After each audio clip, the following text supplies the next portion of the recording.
Et puis ce soir, donc, l'idée, c'était d'organiser cette conférence publique pour essayer de mieux comprendre ces enjeux.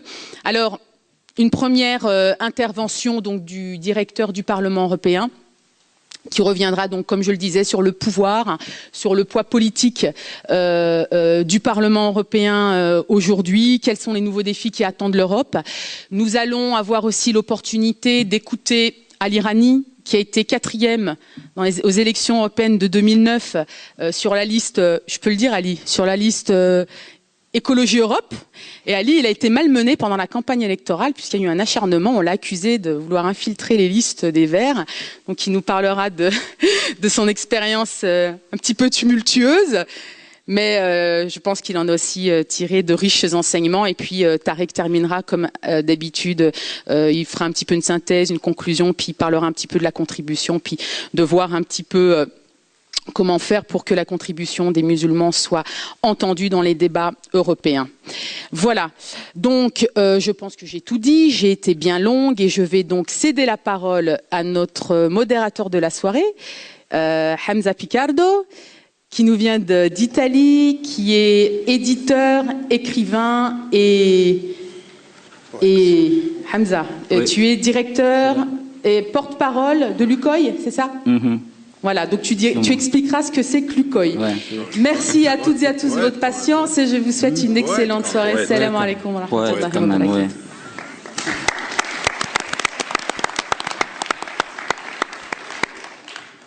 Mesdames et messieurs, bonsoir, salam alaikum à tout le monde, la paix soit sur vous. Bon, il a oublié poète, et c'est la chose dont je tiens plus. C'est celle qui ne rend pas d'argent, mais c'est plus important pour moi. Alors, à ce propos-là, je dois seulement donner la parole, mais je profite que je peux parler pour dire une chose seulement. C'est-à-dire l'Europe que nous voulons pour 2020, c'est l'Europe que nous voulons pour toujours. C'est-à-dire l'Europe des droits, et l'Europe des gens, des cœurs. Et alors, ça veut rien dire et ça veut tout dire. On aimerait bien que l'Europe que nous, on a dans notre rêve, soit une Europe de la justice, surtout la justice. À partir des grands savants de l'islam, on sait que Allah il peut maintenir un gouvernement, un État, même s'il n'est pas musulman, s'il est juste, il fait tomber les États musulmans quand ils sont injustes. Alors ça, c'est quelque chose qu'on voit, on a vu récemment même d'une façon extraordinairement claire. Alors ce que nous, on veut, on rêve, c'est pas de faire monter le drapeau vert sur le Parlement de Strasbourg, mais c'est de mettre des valeurs de justice et d'islam, que pour nous c'est la même chose à peu près, dans le Parlement de Strasbourg, dans toute l'Europe. Et c'est pour ça que je crois que tous les musulmans d'Europe, ils doivent s'engager dans ce combat-là. C'est un combat de justice, c'est un combat de paix, et pour lequel il faut faire une guerre très dure, avec nous-mêmes surtout, avec tous ceux qui savent la politique politicienne, comme vous dites en français. Bon, j'ai dit ça que je voulais dire, et je donne la parole à M. Jean Duccio, qui, vous savez, est le directeur et porte-parole du Parlement européen, qui va nous expliquer son interprétation du thème. Merci beaucoup. Bonsoir à tous. Je suis vraiment content d'être ici. Donc, je tiens énormément à remercier l'European Muslim Network, et plus précisément Madame Hamidi, de cette invitation. Je suis vraiment honoré d'être avec vous. Je suis conscient que probablement vous attendez surtout à écouter mes collègues à droite et à gauche, mais avant que vous perdiez la patience, je voudrais quand même parler un peu de ces élections au Parlement européen et de pourquoi le Parlement européen doit quand même aussi avoir une place dans les contextes de vos intérêts civiques en tant que citoyens que vous êtes, que nous sommes tous de l'Union européenne. Je ne suis pas un politicien, je ne suis pas un membre d'un parti politique, je ne suis pas un député au Parlement européen. Je suis juste le directeur des médias, des communications de l'institution, et à ce titre, je suis aussi le porte-parole, c'est-à-dire que je peux parler au nom de l'institution, mais toujours sans entrer trop dans les domaines, disons, les plus politiques ou les plus partisans, parce qu'évidemment, ça c'est une place, ou ça c'est un terrain qui est réservé aux députés. Donc je vais essayer d'être plutôt didactique ou pédagogique, en espérant de ne pas être ennuyant. Pourquoi je suis là ici, ou pourquoi est-ce qu'on parle des élections au Parlement européen? Pourquoi on va parler aussi du Parlement européen? Parce que les élections vont arriver bientôt, ce sera le 25 mai. Les 22 mai dans certains pays, les 25 dans la plupart, y compris en Belgique. Ça, c'est peut-être déjà un élément assez intéressant. Ce sont des élections auxquelles, disons, peuvent participer autour de 300 millions parmi les 500 millions de citoyens de l'Union européenne. Donc c'est énorme. C'est beaucoup plus, par exemple, que les élections américaines. Il n'y a qu'un seul pays au monde qui a un parlement démocratique qui représente plus de population que l'Union européenne, c'est l'Inde. Mais après l'Inde, c'est l'Union européenne, donc c'est nous. Et déjà, ça, c'est un certain exploit en termes de démocratie et en termes surtout, je dirais, de diversité, de cohabitation et de pouvoir vivre et travailler ensemble.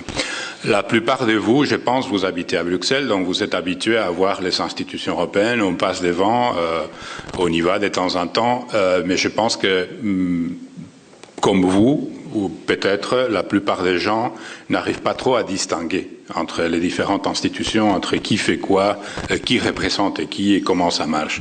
Et c'est vrai que c'est compliqué, c'est très compliqué. D'ailleurs, je pense que parfois on fait que ce soit compliqué justement pour que les gens aient difficulté à comprendre. Mais vous voyez, quand on parle de la Commission européenne, quand on parle du Conseil, etc., tout ça c'est assez abstrait. Mais quand on dit le Parlement, les gens ouvrent les oreilles. Pourquoi? Parce que les parlements, tout le monde sait qu'est-ce que c'est un parlement. Une commission, ça peut être 40 000 choses différentes. Un conseil, ça peut être nous quatre. Mais quand on dit les parlements ou un parlement, tout le monde sait que c'est l'Assemblée qui représente les citoyens. Et ça, c'est aussi disons, la spécificité et ce qui fait le Parlement européen, je dirais, plus intéressant pour les citoyens que toutes les autres institutions. C'est l'institution qui obtient la légitimité directement des citoyens et qui doit représenter les citoyens, dans les cas d'espèces, 500 millions de citoyens. Et c'est une institution de l'Union européenne. Et nous savons tous aussi qu'est-ce que c'est l'Union européenne, mais à force de la voir présente dans nos vies, nous finissons par oublier un peu d'où ça vient et pourquoi est-ce qu'à un certain moment on a décidé de bâtir cette union par-dessus des États membres. Tout le monde peut se souvenir des origines de l'Union européenne, de ce qui était l'Europe après la Deuxième Guerre mondiale, ou encore plus après 2 guerres mondiales, après 40 années terribles pour l'histoire de l'humanité, mais surtout aussi pour l'histoire du continent européen. Et nous savons tous qu'après cela, il y a eu quand même certaines personnes, certains personnages, ce qu'on appelle les pères de l'Europe, Robert Schuman, Alcide de Gasperi en Italie, Konrad Adenauer en Allemagne, M. Spaak ici en Belgique, qui ont quand même décidé de donner un pas en avant et d'essayer de construire quelque chose qui devrait éviter de continuer cette autodestruction des Européens. Et ça a été un succès, et c'est encore un succès. Quand on critique l'Union européenne, quand on dit c'est la bureaucratie, ça ne marche pas, ça dépense de l'argent, ils se bagarrent tout le temps, faites la comparaison avec ce qui était l'Europe des années 30, du siècle dernier, et dites-moi si est-ce que vous pensez que c'était mieux avant, ou est-ce que peut-être les choses ne vont pas mieux quand même maintenant. Donc, cette Union européenne, c'est un projet politique. C'est un projet politique qui se base sur des valeurs fondamentales. La paix, c'est le premier et le plus important. On l'a oublié parce qu'on l'a obtenu, et comme l'a obtenu, on lui donne plus d'importance. Mais c'est aussi le respect de la dignité humaine, c'est la solidarité, et ça c'est très important parce que c'est la partie toujours la plus difficile ou la plus dure, et puis c'est la prospérité. Et ce sont des valeurs qui sont héritées de l'histoire, pas seulement de l'Union européenne, mais de l'histoire de la civilisation. Cependant, ces valeurs ne sont pas des valeurs spécifiquement européennes. Vous allez les retrouver dans différentes régions du monde, et d'ailleurs, vous allez aussi les retrouver dans différentes religions du monde. Donc, c'est une union aussi qui se base sur la diversité. Et donc, voilà, Pourquoi une diversité? Ce sont quand même 28 États membres, donc ce sont des gens qui viennent des 28 pays, et ces pays ne se ressemblent pas tous les uns aux autres. Faites la différence entre le Portugal et la Finlande, entre l'Irlande et la Grèce, entre la Lituanie et les Pays-Bas. Mais quand même, ça marche. Et pourquoi ça marche? Parce qu'on respecte cette diversité, mais parce qu'on construit quelque chose en commun en dessus de cette diversité à travers du dialogue et à travers du compromis. Je pense que ça, ce sont deux mots très importants. Les dialogues, il faut dialoguer, oui, mais après, il faut arriver à des compromis. Il faut que chacun cède un peu de sa raison ou un peu de ses arguments pour arriver à ces compromis. Compromis qui, parfois, sont critiqués dans les médias. Ils arrivent toujours à la fin à des petits compromis dans lesquels tout le monde perd. Non, ce sont normalement des compromis dans lesquels, à la fin, tout le monde y gagne. Personne n'y gagne tout ce qu'il voudrait, mais à la fin, tout le monde y gagne. Et donc, dans ces contextes, il est nécessaire que chaque citoyen de l'Union européenne puisse se sentir représenté. Et pour cela, il n'y a qu'un moyen, et ce moyen, c'est les votes. C'est-à-dire, c'est de participer aux élections européennes. D'ailleurs, c'est aussi, à certains moments, pourquoi pas, c'est de se présenter comme candidat aux élections européennes, ce qui est aussi un droit de tout et chacun des citoyens de l'Union européenne. Mais pourquoi alors est-ce qu'il faut voter ou pourquoi est-ce qu'il faut prendre au sérieux les élections européennes? Pourquoi est-ce qu'il faut traiter les élections européennes de la même façon qu'on traite les élections nationales belges ou les élections communales ou les élections à différents niveaux de l'administration politique? Bon, comme je disais, le Parlement représente les citoyens européens, donc il vaut bien qu'ils puissent refléter les vraies opinions des citoyens. Il faut qu'il oriente son action en fonction de ce que les citoyens souhaitent, de ce que les citoyens pensent. Il faut aussi que quand l'opinion des citoyens évolue, quand la façon de voir les choses des citoyens évolue, cela se voit tout de suite au sein du Parlement européen. Ce sera toujours l'institution qui va plus facilement s'adapter à ces changements des réalités. Le Parlement européen n'est pas un organe diplomatique. Les gens qui sont là ne sont pas des diplomates, ne sont pas des fonctionnaires des ministères. Ce sont des gens qui sortent des différents partis politiques et qui sont là parce qu'ils ont un support populaire. S'ils n'avaient pas ce support, ils n'auraient aucun rôle à jouer dans cette institution. C'est aussi l'institution qui offre le plus de liberté d'expression, justement parce que ce n'est pas une institution diplomatique, et à cause de cette diversité, qui est la diversité sur laquelle, après, il faut bâtir ces compromis en matière de politique et chercher toujours l'intérêt général. Dans le monde actuel, les échanges économiques, humains, financiers et d'informations se sont multipliés dans une proportion telle que la structure des États ou des États-nations ne sert plus. Ça sert à certaines politiques, mais ça ne sert plus probablement à beaucoup de sujets ou sur beaucoup de questions qui sont en fait celles qui préoccupent le plus les gens. Je parle du travail, je parle de l'économie, je parle de la monnaie, je parle de la politique sociale, je parle de la politique étrangère, je parle de la coopération avec d'autres pays moins bien lotis. Tout cela, ce sont des choses qu'avant, il y a 100 ans, on pouvait faire à niveau national. Maintenant, si on veut avoir de vrais résultats, il faut les faire, en tout cas en Europe, d'une façon coordonnée, et plus que coordonnée, avec une souveraineté qui soit une souveraineté partagée. Dans ces cadres et dans l'évolution de l'Union européenne, il faut aussi se souvenir et tenir compte du fait que ces élections sont les premières élections européennes qui vont avoir lieu après qu'il est entré en vigueur le traité de Lisbonne. Les gens n'aiment pas qu'on leur parle des traités, donc je ne vais pas trop le faire, mais en tout cas, je voudrais quand même dire que ce sera la première fois où on va élire un Parlement qui a énormément de pouvoirs, qui a beaucoup de compétences, mais qui, en dessus de ses de ses compétences, a beaucoup de pouvoir, a beaucoup d'influence politique. Et ce n'est pas une chose, disons, qu'on ne peut pas tester. Si vous regardez un peu tout ce qui a été la législature qui est en train de finir maintenant, et vous prenez le temps de regarder un peu tout ce que le Parlement a fait pendant les 4 ans et demi depuis les élections de 2009, vous allez voir que vous vous trouvez probablement en face du Parlement le plus influent de tous les parlements de l'Europe, beaucoup plus que n'importe quel parlement national. C'est un parlement qui a une autonomie politique qui n'ont pas les parlements nationaux. Pourquoi? Parce que dans un parlement national, normalement, vous avez une majorité, mais cette majorité est la même majorité du gouvernement. Donc le Parlement doit contrôler le gouvernement, mais quelque part, il y a aussi le gouvernement qui contrôle le Parlement, puisque en dessus, les partis politiques, disons, sont les mêmes. Et s'ils ne sont pas les mêmes, il n'y a pas la même majorité, ce qui se passe, c'est que le gouvernement va tomber. Dans le Parlement européen, ça ne marche pas comme ça. C'est un Parlement dans lequel tous les jours, on va passer au peigne fin toutes les choses qui sont faites par la Commission, par la commissaire, par les commissaires, par les ministres des différents États qui viennent à Bruxelles, avec une liberté qui n'existe pas dans les autres parlements.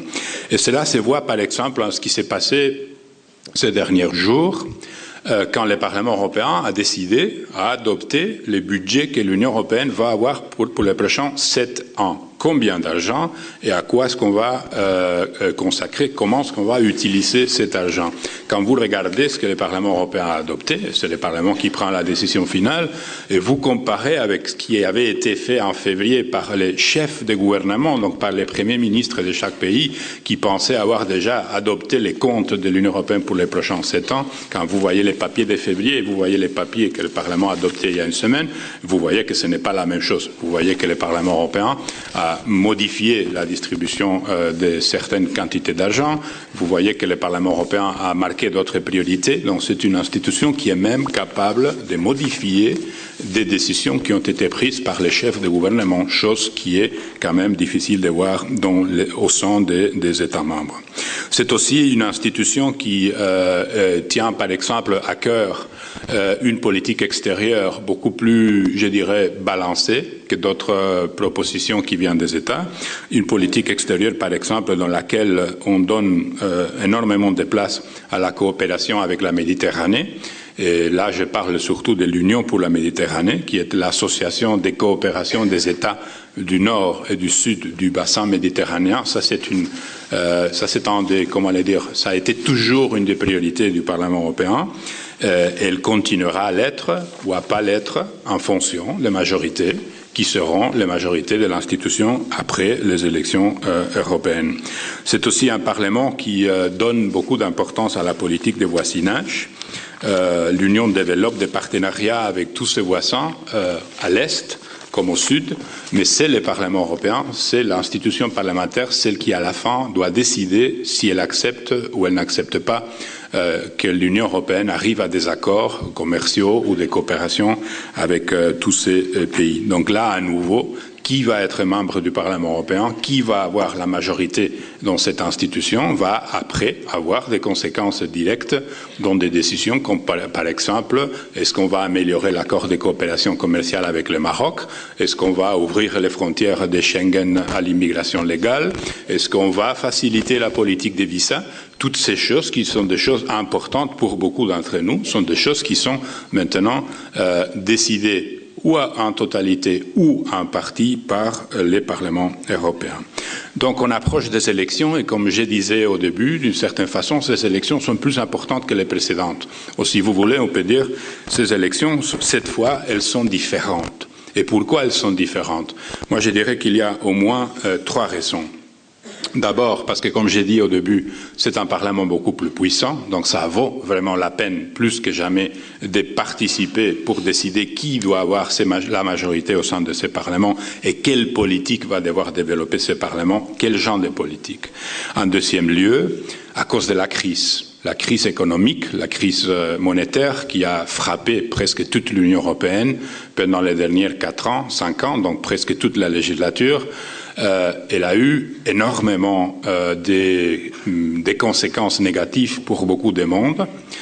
Et on en parlera si vous voulez par après. Mais en même temps, cette crise, je pense, elle a servi quand même pour montrer que maintenant, la plupart des décisions importantes, les décisions qui touchent nos vies. Je ne parle pas maintenant de petites décisions techniques sur la date de caducité des yaourts ou sur l'harmonisation de la largeur des pneus des tracteurs. Ça, ce sont les choses que le Parlement faisait dans les années 80 ou 90.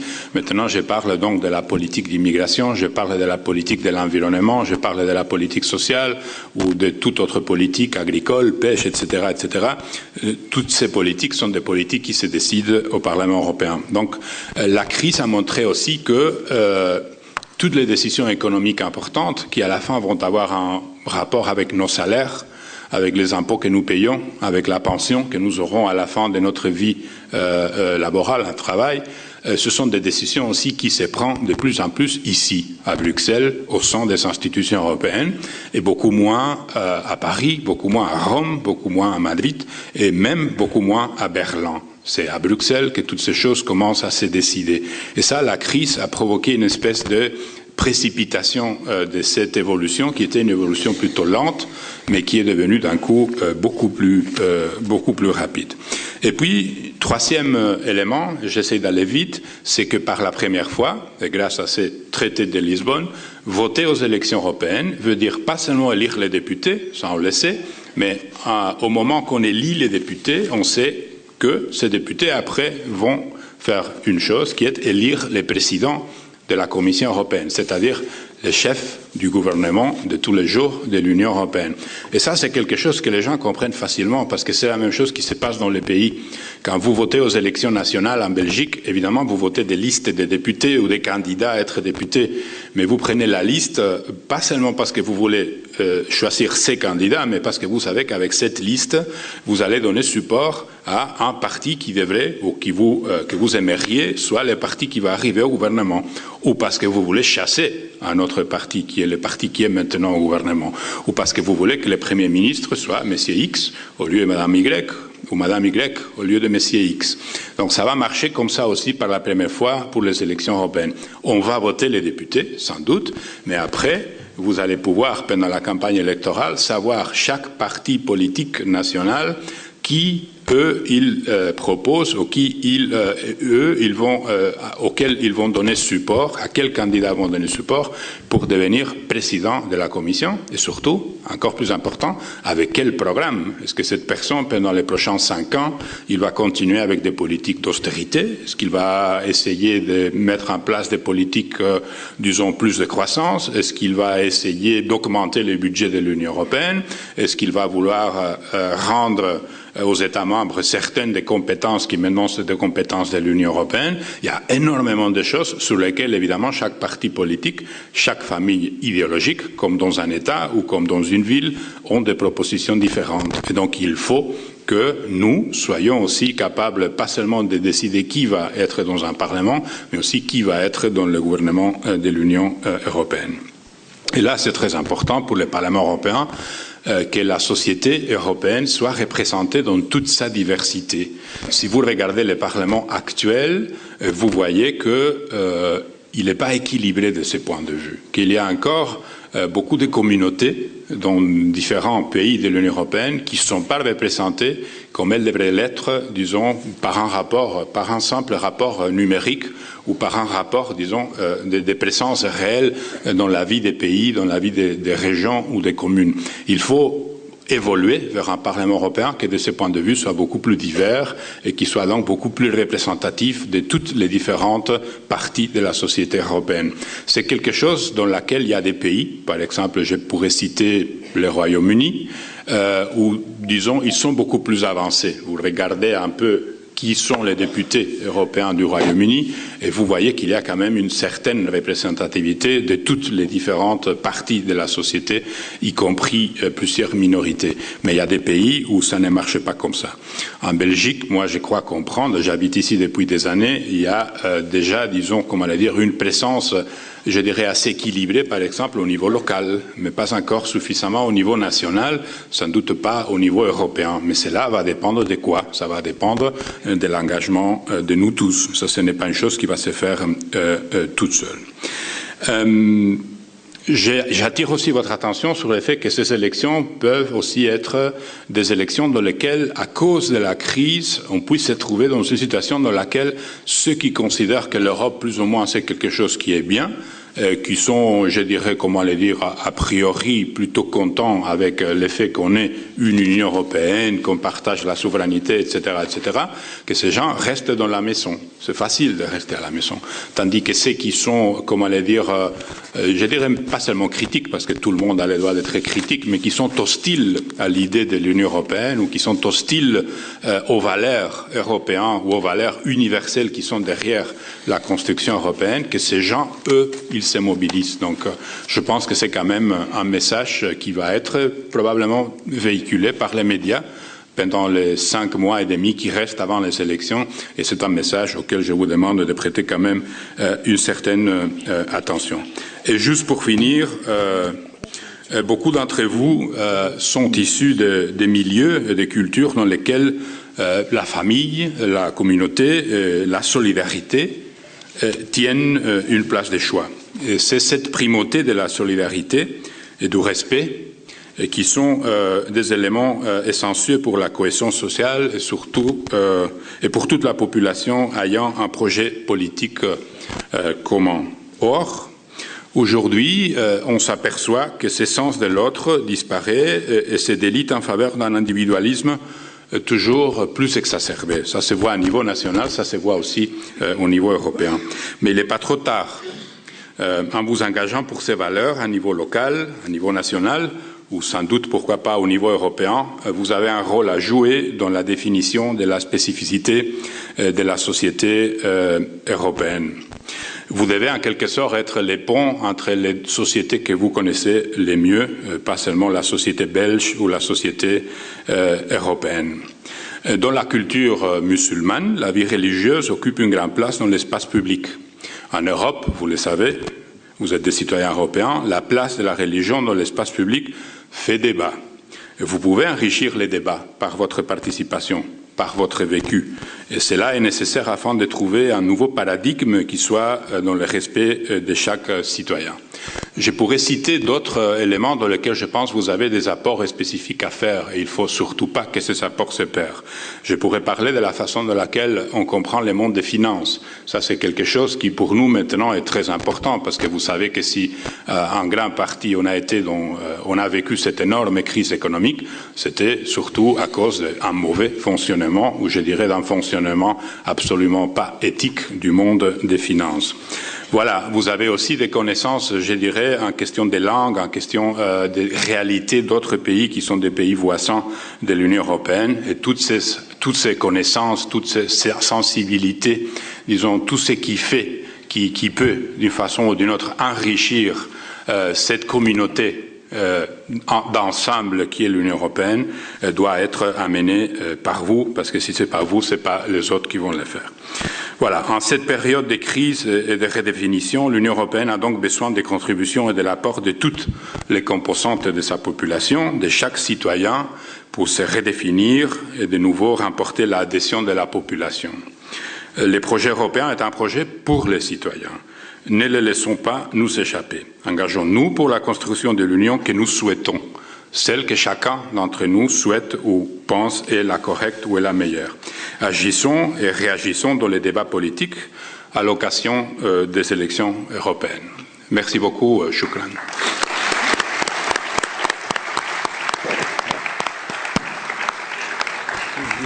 Merci beaucoup à M. Jaume. Et je crois qu'un des points plus importants de son discours, pour ce qui nous concerne, c'est la question que la représentation minoritaire de notre communauté dans le Parlement européen et dans les décisions, bien sûr, que le Parlement va prendre. Et ça dépend de nous. Ça dépend de ce qu'on va faire pour que cet état des choses il va changer. Alors, l'apport des musulmans, bien sûr, il a cité M. Jaume la question de la finance, c'est très intéressant. Les dégâts de la finance ribaïne, et on l'a vu sur notre vie, la vie de tout le monde.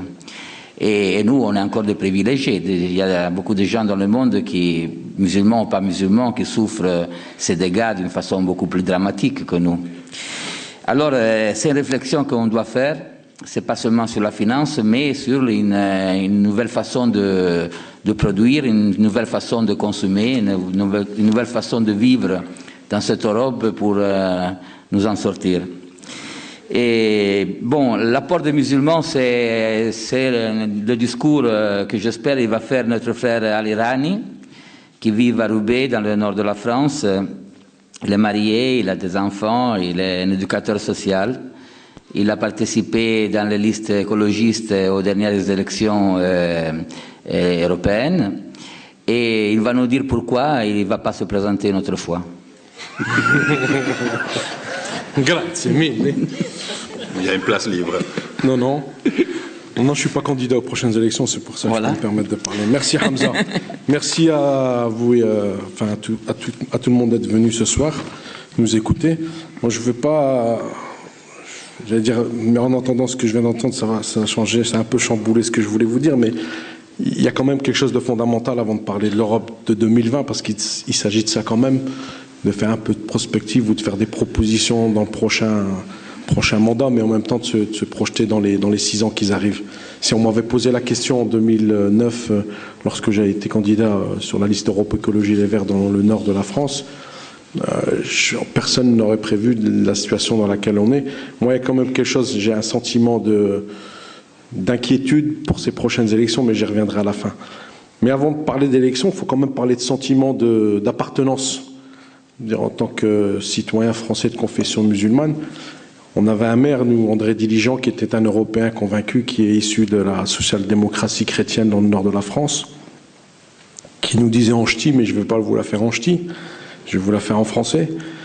Quand on a le sentiment d'appartenir à sa ville, à son quartier, là où on vit, là où on est né, là où on a été à l'école, là où on a ses copains, là où on fait du sport, là où on est chez soi, en fait, dans son quartier ou dans sa ville. On a le sentiment d'appartenir à une région aussi un petit peu. Puis on a un petit sentiment d'appartenance à son pays, souvent quand on est à l'étranger, bizarrement. Mais on a aussi après un sentiment d'appartenir à une communauté nationale, à une communauté européenne, à une communauté de destin, comme aiment dire certains.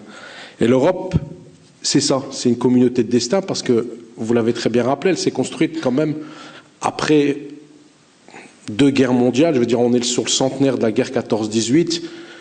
Il y a eu 11 ou 12 millions de morts et on n'a pas trouvé tous les corps de cette guerre qui était une guerre, comme toutes les guerres, idiotes. Mais 100 ans après la guerre mondiale, Première Guerre mondiale, 70 ans après la guerre 39-45 et ses massacres en Europe, au cœur de l'Europe, c'est un champ de ruines l'Europe à la fin, au milieu du siècle. Et il y a des hommes qui ont eu un rêve, et ils ont osé un rêve, c'est la construction européenne. Réunir les peuples, c'était, je pense, leur idée. Travailler autour de la paix et vivre en paix. On n'a pas connu la guerre, nous, j'allais dire européens, même si une partie de l'Europe a connu la guerre, mais j'y reviendrai après. Je parlerai quand même de ce massacre qui a eu lieu au cœur de l'Europe il y a 20 ans et une pensée particulière à toutes les victimes du carnage en Bosnie-Herzégovine. C'est ça aussi l'Europe, son impuissance d'avoir pesé sur ce massacre. Quand on savait, on ne pouvait pas nous dire on ne savait pas. Donc ces grands hommes qui ont fait l'Europe, qui a eu un rêve, on va dire, insensé, c'est fait autour d'un marché commun. Ça a beaucoup été la question du marché commun. En 1957, la construction européenne s'est faite autour de cette question-là, du marché commun, de la reconstruction européenne, mais aussi de la question des frontières. On n'a plus de frontières dans l'Europe. Alors, ce que je disais tout à l'heure, Hamza, c'est de quelle Europe parle-t-on? L'Europe de Schengen, de l'Union européenne, de la zone euro, du Conseil de l'Europe, de l'OTAN, de l'espace économique. Il y a tellement de choses quand on parle de l'Europe qu'on ne sait pas par où il faut commencer. Mais ça a beaucoup été, malheureusement, et là c'est mon côté gauchiste qui remonte à la surface, excusez-moi, mais ça a été une Europe économique principalement. La zone euro, elle est très limitée. Quand on sait qu'on est en 2013, il y a 80 millions de pauvres dans notre continent, il y a 80 millions de pauvres, et dans les pauvres, on comptabilise les gens qui sont des travailleurs pauvres, qui survivent avec 700, 800, moins le seuil de pauvreté en fonction des pays. En Slovaquie ou en Tchécoslovaquie, on ne vit pas comme en France ou en Allemagne. Survivre avec 600, 700 euros quand on est en France ou en Belgique, je pense que c'est très difficile. Et il y a une solidarité qui est en train de s'effriter quand même, et des relents, ici et là, en Hongrie, en Slovaquie, en Norvège, des relents de nationalisme et de racisme, pour ne pas dire autre chose. Certains appellent ça du populisme, oui. Et au cœur de l'Europe aujourd'hui, quand on voit ce qui se trame et le sentiment que j'ai moi des prochaines élections, c'est que la question du racisme, en France en particulier, je veux dire, le degré de violence à l'encontre des Roms, moi, me terrifie. Je veux dire, on a entendu ici et là des responsables politiques. Je ne vous parle pas de la discussion du bistrot au coin, sur un coin de table en train de boire le café sur zinc. Non, je parle de responsables politiques qui vous tiennent des propos sur une population qui est victime d'un ostracisme et d'un racisme d'État. Les propos tenus sont pour moi hallucinants, alors qu'on est quand même, soi-disant, un continent civilisé. Je vous parlais tout à l'heure de la Bosnie-Herzégovine parce que moi c'est quelque chose qui m'a marqué, j'avais un peu plus de 20 ans à l'époque. Et quand on a vu, j'allais dire, la position européenne, il a fallu quand même attendre l'intervention américaine. Là on est passé au stade de l'OTAN, alors qu'on savait ce qui se passait. Les résistants bosniaques et ceux qui soutenaient la cause de la Bosnie-Herzégovine, entre guillemets, l'éclatement de cette région-là, a pesé quand même. Et arrive dans le même temps le débat, en 1994-97, la question de l'entrée de la Turquie dans l'Europe. Là aussi, c'est une question qu'on pose. Et j'allais dire, Dieu merci, le sentiment chez les Turcs, j'étais en Turquie il n'y a pas très longtemps, en 2004, quasiment 75% des Turcs étaient favorables à l'entrée de la Turquie. Nous sommes en 2013, on est tombé à 51%. La tendance est inversée. Pourquoi? Parce que la croissance économique turque se porte bien, que l'Europe est malade, financièrement, bien entendu, économiquement, et que c'est l'Europe qui a besoin de la Turquie. Comme l'Europe a besoin des pays émergents, comme l'Europe a besoin des pays du sud de la Méditerranée, où les dollars coulent à flot. Et pour sortir de cette question de l'économique, uniquement tournée autour du profit, de l'argent, qui est devenu le sens premier de certains hommes politiques, c'est une question de moyens. Il faut aussi aborder la question de vivre plus qu'aisément quand on est un élu européen, c'est une chose. Et de voir qu'on s'enfonce dans une pauvreté qui s'installe et d'une précarité de plus en plus importante, c'est quand même inquiétant. Juste aussi dire que l'Europe n'est plus le centre du monde. Ça a été, regardez, j'ai montré une carte du monde à mon fils que j'ai reçue d'une revue à laquelle il est abonné. Et vous savez, quand vous prenez la map monde, souvent vous avez l'Europe au cœur du monde.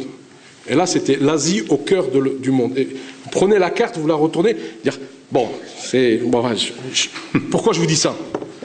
Parce que quand vous regardez le monde d'une autre manière, c'est pas pareil. La Chine, l'Inde, le Brésil, la Turquie, l'Iran, que vous le vouliez ou non, sont des pays qui sont en train de prendre une place sur la scène internationale, et l'Europe n'est plus l'Europe de papa, comme dirait le fils d'un ancien président de la République. Et en même temps, moi je pense que le pari, c'est que l'Europe doit s'ouvrir sur le monde, alors que beaucoup tentent de replier l'Europe sur elle-même. L'ouverture au monde, je pense que c'est... Parce qu'on a souvent eu le discours du caractère universel de l'Europe. La question de l'universalisme, c'est très européen. Maintenant, l'universalisme n'appartient ni à l'Europe, ni à l'Afrique, ni aux États-Unis. Et pour promouvoir, j'allais dire, ce que je pourrais appeler une famille humaine, une communauté de destin, il faut s'engager dans cette transformation de l'Europe, dans la transformation écologique, dans la transformation économique, dans la transformation culturelle de son pays, que ce soit la France ou la Belgique ou l'Italie ou l'Allemagne. Alors pour faire un peu de propositions et d'être un peu dans le positif, je pense qu'il faudrait qu'on pense à une question d'une construction véritable, d'une diplomatie ou d'une construction européenne d'un point de vue politique. Quand on voit le rôle de l'Europe, de l'Union européenne sur la question palestinienne, qui a pu quand même parfois, avec quelques députés et eux, et je pense particulièrement à une amie qui s'appelle Nicole Kiel-Nielsen, qui est une députée européenne, qui s'est rendue à Gaza juste après le massacre perpétré par l'armée d'occupation israélienne à Gaza, et qui a rendu un rapport au Conseil de l'Europe. Il y a des députés, souvent, et eux, oui, souvent des femmes, qui vont là où personne ne va. Elle s'est rendue en Birmanie, elle s'est rendue à la frontière syrienne, elle a été en Tunisie lorsqu'il fallait y aller avant que Ben Ali ne tombe. Il y a des élus, il y a des députés européennes qui sont courageux. Et je pense que l'Europe politique se fera aussi avec ce genre de députés courageux. Il nous faut, alors, le grand débat de l'Europe fédérale, de l'Europe des États, de l'Europe des États-nations, des États-Unis d'Europe, vous l'appelez comme vous voulez. Je pense que dans le prochain mandat, il sera question de donner plus de pouvoir au Parlement, et non pas uniquement au Conseil, d'évaluer cette politique sur le dernier mandat et de mettre au centre de la construction européenne cette diplomatie, cette politique, mais aussi toute la question de l'éducation et de la transformation du système éducatif. Et je terminerai peut-être aussi sur la mobilisation citoyenne. Ne pensez pas que la mobilisation citoyenne, à la base, ne peut pas transformer quelque chose. Quand on a vu qu'en 2005, la majorité des Français et d'autres pays européens ont refusé le traité, c'est que c'est possible lorsque le peuple est consulté sur des questions. La création d'un espace européen, il est aussi transfrontalier. Je veux dire, les gens sont très renfermés sur leur pays ou sur leur territoire.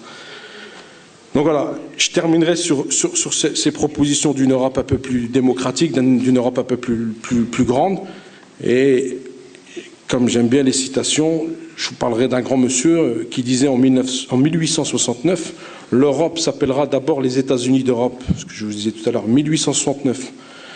Les États-Unis d'Europe d'abord. Et plus tard, elle s'appellera l'humanité.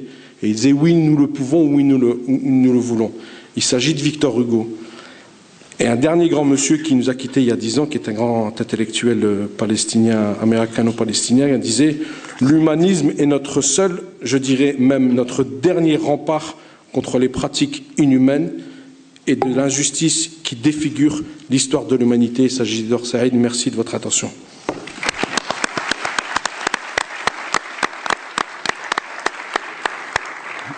Merci à Ali Hani. Et maintenant, il va nous parler de sa conception de l'Europe, quelqu'un qui n'est pas dans l'Union européenne et même plus dans la zone euro.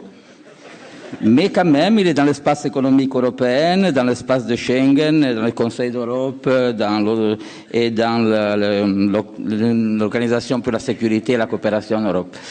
Mais surtout, c'est quelqu'un qui depuis longtemps nous apprend à être musulman européen. Et de ça, je le remercie publiquement devant tout le monde et toujours dans mon cœur. Tariq Ramadan.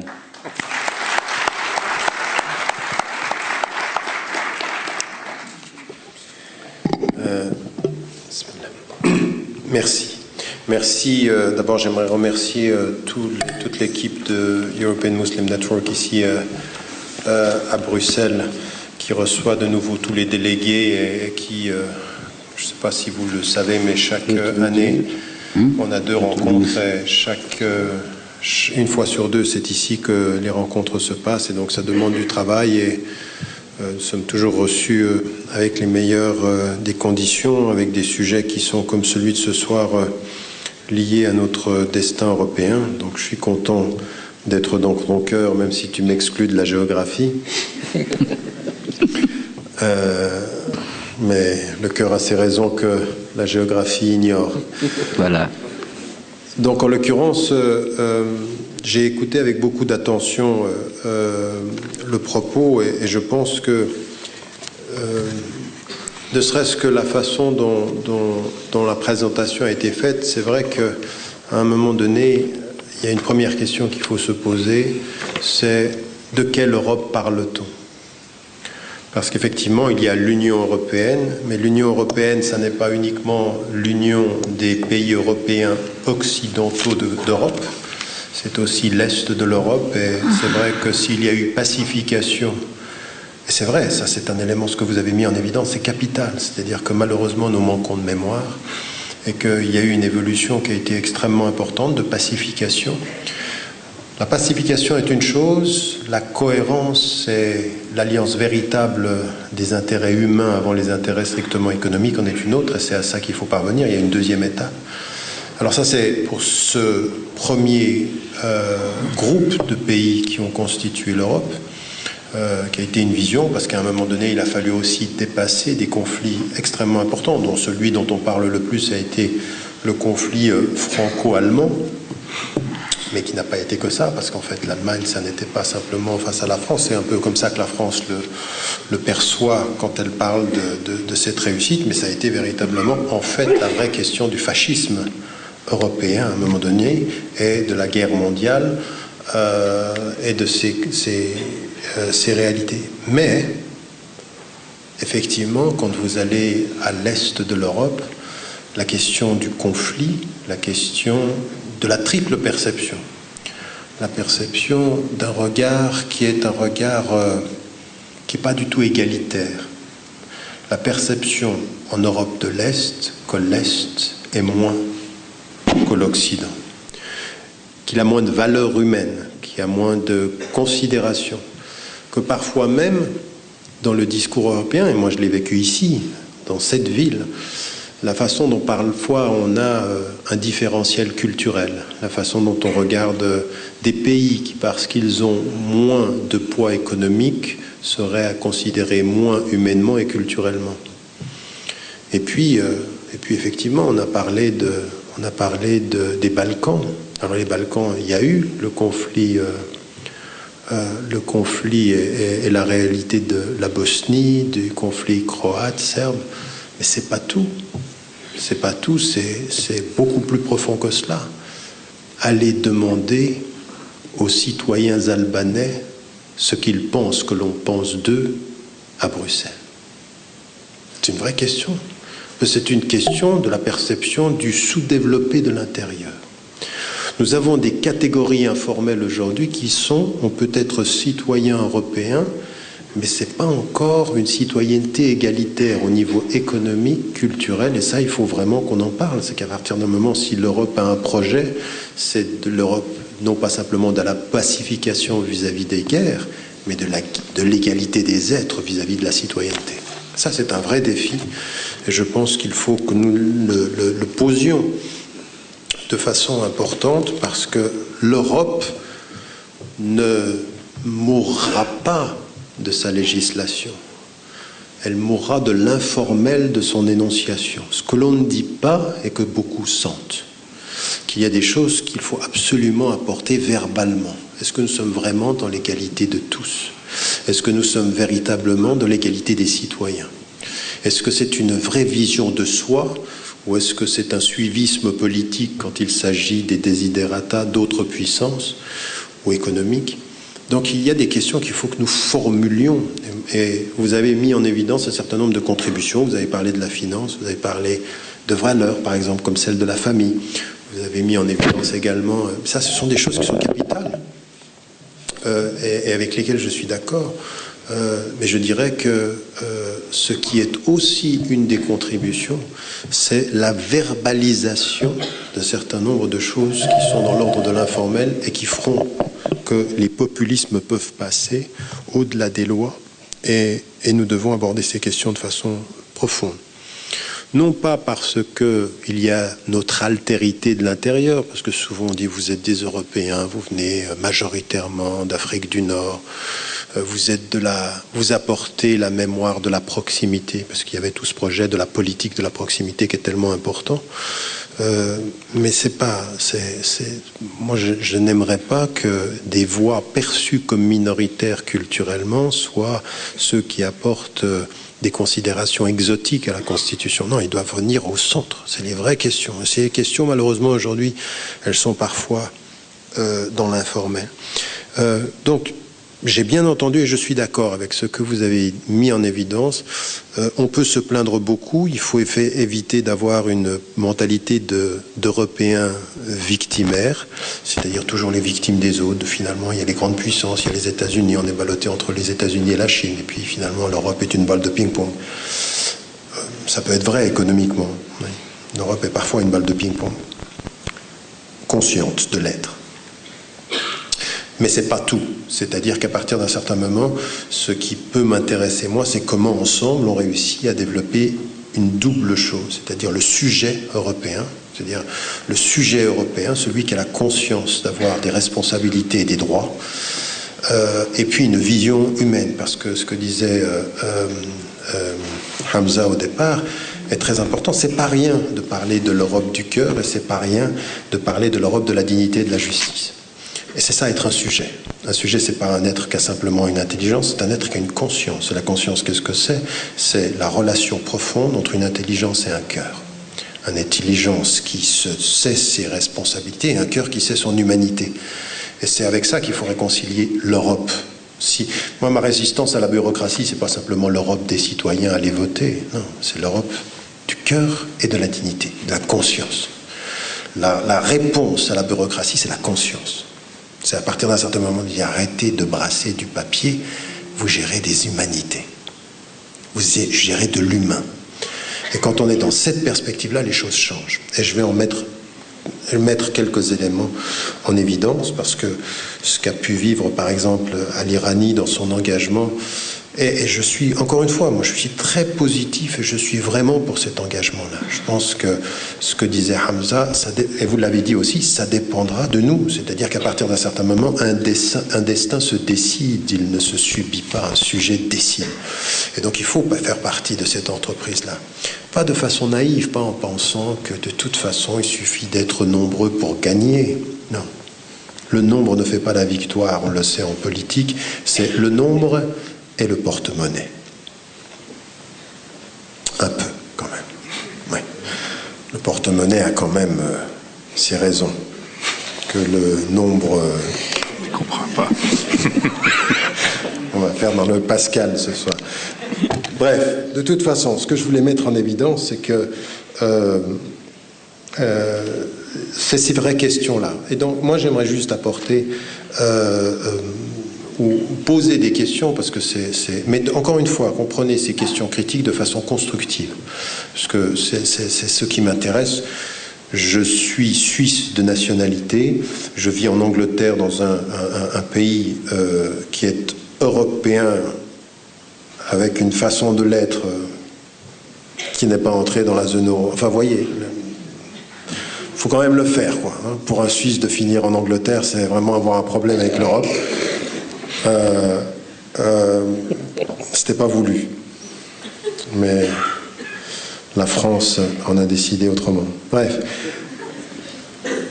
tout ça pour dire que c'est une critique constructive, mais elle se veut profonde, elle est d'autant plus exigeante qu'elle se veut constructive. C'est-à-dire que c'est vraiment qu'il y a quelque chose à faire. À mon sens, le monde aujourd'hui a besoin d'une Europe de sujet, au sens d'une Europe de conscience. Mais pas simplement parce qu'on est européen, puis il faut qu'on trouve notre place sur la Terre. Non, parce qu'il y a des vrais enjeux. Par rapport aux États-Unis, par rapport à la Chine, par rapport à l'Afrique, par rapport à l'Asie, par rapport à l'Amérique du Sud. C'est pas le centre. Non, il y a un déplacement aujourd'hui en termes de relations internationales vers l'Est. C'est une évidence, tout le monde le sait. Tout le monde connaît la dépendance économique des États-Unis vis-à-vis de la Chine. Ne serait-ce que dans ce qui concerne les bons du Trésor. Tout le monde sait ceci, tout le monde sait la dette. Tout le monde connaît, enfin tout le monde, tous ceux qui étudient ces questions savent que les choses sont en train de se positionner, que par exemple dans l'espace de 20 ans, même dans le budget militaire, la Chine est en train de dépasser tout ce qui a pu être...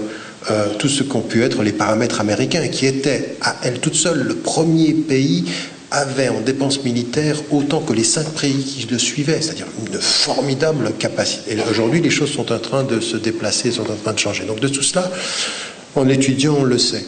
Et donc, mais pourquoi est-ce qu'on a besoin de l'Europe? C'est, encore une fois, c'est pas dans une espèce d'humanisme éthéré, célébrer l'Europe, c'est de comprendre que c'est une question mondiale. c'est aussi un positionnement mondial. Mais ayant dit cela, j'en arrive à poser 5 questions. La première, c'est qu'on a mis en évidence pendant longtemps que c'était une Europe, alors Ali l'a mis en évidence, c'est une Europe qui a été d'abord fondée sur l'économie, c'est d'abord un marché, on la critique pour sa bureaucratie, et on n'a pas tort. On n'a pas tort, il y a beaucoup de bureaucratie. Alors est-ce qu'on peut faire mieux? Moi je suis persuadé qu'on peut faire mieux. Après il faut des parlementaires courageux. On peut faire mieux aussi de ce point de vue-là, je dirais. Et puis il y a une vraie question de la culture, et puis il y a une vraie crise de la culture européenne aujourd'hui. On ne sait pas très bien ce que ça veut dire quand on dit on est de culture européenne. On ne sait pas très bien ce que ça veut dire. Parce que être de culture européenne par rapport à ce que nous vient de culture aujourd'hui américaine ou américanisée, de quoi parle-t-on? Et moi je suis persuadé que pourtant il y a quelque chose de spécifique au destin européen.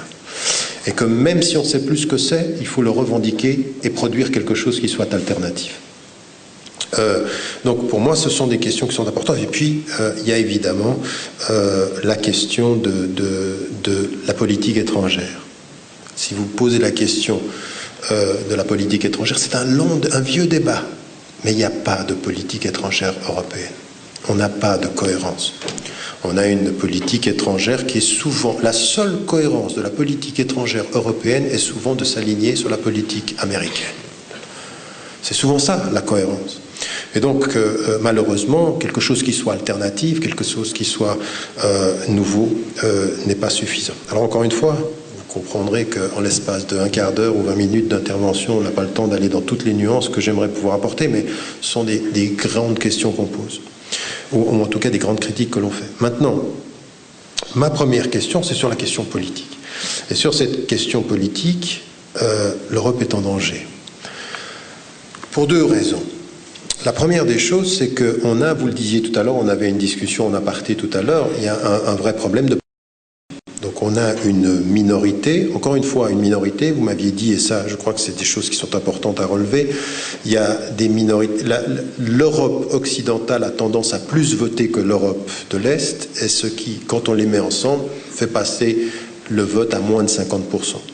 Donc on est dans une réalité d'une participation quand même qui est moins que la majorité sur l'ensemble de l'Europe, un tout petit peu plus que la majorité sur l'Europe occidentale. Mais c'est quand même plus que la majorité, quand on est à 51 ou 52%, c'est quand même encore la moitié qui n'a pas pris conscience de cela. Donc on a un vrai problème de distanciation du citoyen par rapport au projet européen. On ne comprend pas très bien comment ça fonctionne. Et pourquoi ça c'est dangereux ? Parce qu'en fait, plus il y a de distance entre le citoyen au niveau national et les instances européennes, plus les populistes nationalistes gagnent du terrain. En disant, en fait, nous sommes en train de perdre notre souveraineté au profit de l'Europe. Regardez ce qui se passe en France avec le Front National, mais ce n'est pas tout. On a aujourd'hui en Angleterre quelque chose qu'on ne pouvait même pas imaginer au niveau local. C'est-à-dire un parti populiste qui a raflé la mise aux dernières élections et qui a plié tout le monde. En disant, nous sommes en train de perdre notre souveraineté. La distance entre Bruxelles et le citoyen dans les différents pays européens est inversement proportionnelle à la montée des populismes. Et ça, c'est très dangereux. C'est-à-dire un discours populiste, c'est quoi? C'est un discours émotionnel, émotif, et qui va en fait nous faire rentrer en tant qu'Européens dans un cercle vicieux. C'est-à-dire, attention à l'Europe qui nous prend notre souveraineté. Vous voulez le meilleur exemple? On va vous montrer le meilleur exemple, c'est l'immigration. On perd notre souveraineté à la tête, et les immigrés nous infiltrent à la base. Cette perception de l'Europe, elle est partout. Et ceux qui tiennent ce discours-là, mon pays, la Suisse, qui quand même, je veux dire, c'est quand même pas le pays le plus pauvre de l'Europe, le premier parti, l'UDC, l'Union démocratique du centre, est en train de pratiquement faire en sorte que l'étranger soit, le discours sur l'étranger soit... Je ne sais pas si vous pouvez vous rendre compte de la violence que c'est de voir une affiche où vous avez 2 moutons blancs qui mettent à la porte un mouton noir. Et ça, c'est le premier pays, c'est le premier parti de mon pays, où il n'y a pas si longtemps que ça, on entendait ce qu'on entendait sur les Italiens, sur les Espagnols, sur l'immigration interne. Donc on n'en est pas sorti, on répète les choses, et c'est pour ça que quand on n'a pas de mémoire, on répète les mêmes racismes. Nous sommes dans une amplification de ce discours populiste. Mais ça, c'est très grave. C'est très grave. Et là, c'est une responsabilité du projet européen.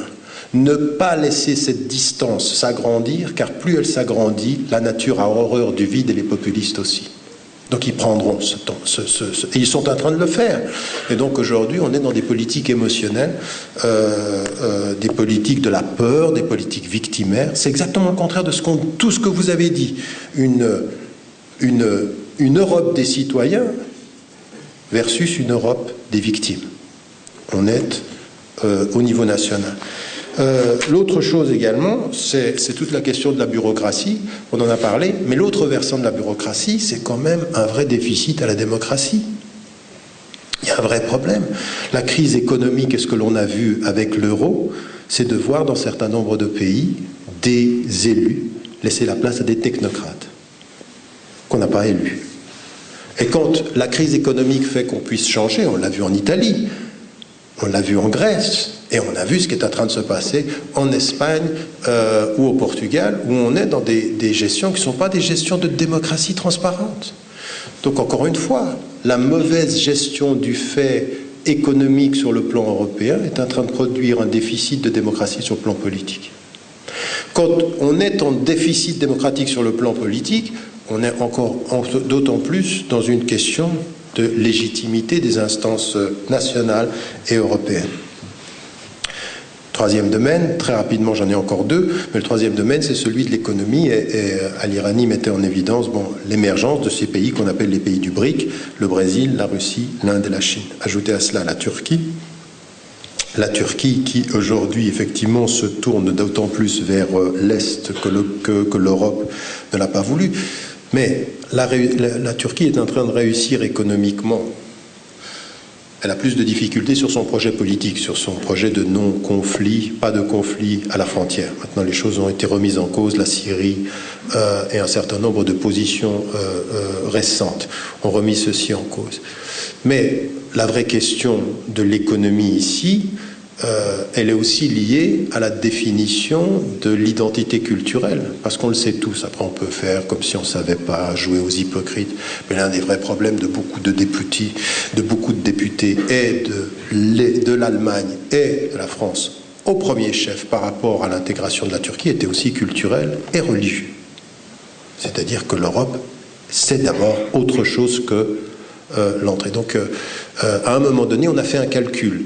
Est-ce que le rapport économique vaut le danger ou la menace culturelle? Et à un moment donné, on a pensé que non. Maintenant, les choses vont changer. Maintenant, les choses sont changées, et on savait aussi que c'était pas forcément tout à fait gratuit et tout à fait sans arrière-pensée que les États-Unis poussaient pour que la Turquie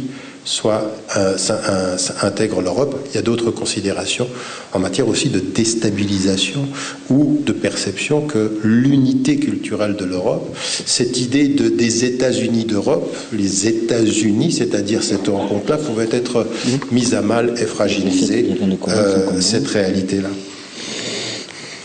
Donc cette question des nouveaux acteurs, aujourd'hui, elle met l'Europe dans une situation, on a vraiment l'impression qu'économiquement, quel est le projet?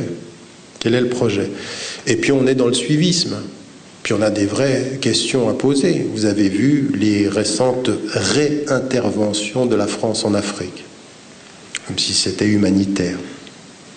Seuls ceux qui ne savent rien de l'humanitaire l'y croient encore. Mais il y a des vraies relations économiques. Mais encore une fois, je ne pense pas que tous les politiques soient cyniques au point de ne pas penser qu'il faille protéger les Africains, parce que ce qui est en train de se passer en Afrique est grave. On ne peut pas à la fois dire vous faites rien quand ça se passe au Rwanda, et puis vous en faites trop quand on intervient. Il faut savoir, de ce point de vue-là, prendre des positions par rapport à ce qui se passe en Afrique. Mais regardez ce qui vient de se passer en Iran, où on nous a parlé de l'arme nucléaire. Je veux dire, arrêtons l'hypocrisie par rapport à l'Iran et l'arme nucléaire. Tout à coup, là, maintenant, ils sont devenus moins dangereux? Non. La réalité, aujourd'hui, c'est que c'est une vraie question économique. C'est que l'Iran est un pôle économique et politique dans la région capitale. Et que avant même le début des négociations, on l'apprend dans le New York Times International, on apprend qu'effectivement des entrepreneurs américains sont déjà partis en Iran pour repenser les accords.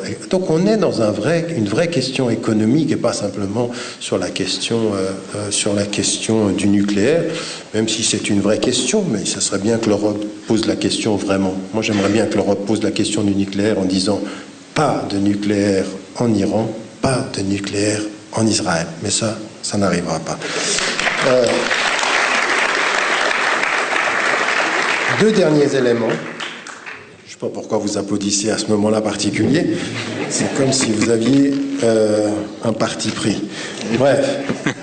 Et pas de nucléaire en Suisse non plus. Pardon ? Et pas de nucléaire en Suisse. Il y en a ? Non. Ah bah tu vois. Il y a une chose que tu ne pourras pas reprocher à la Suisse, c'est la grandeur de sa neutralité. Bref, donc, deux derniers éléments sur lesquels il faut quand même dire quelque chose.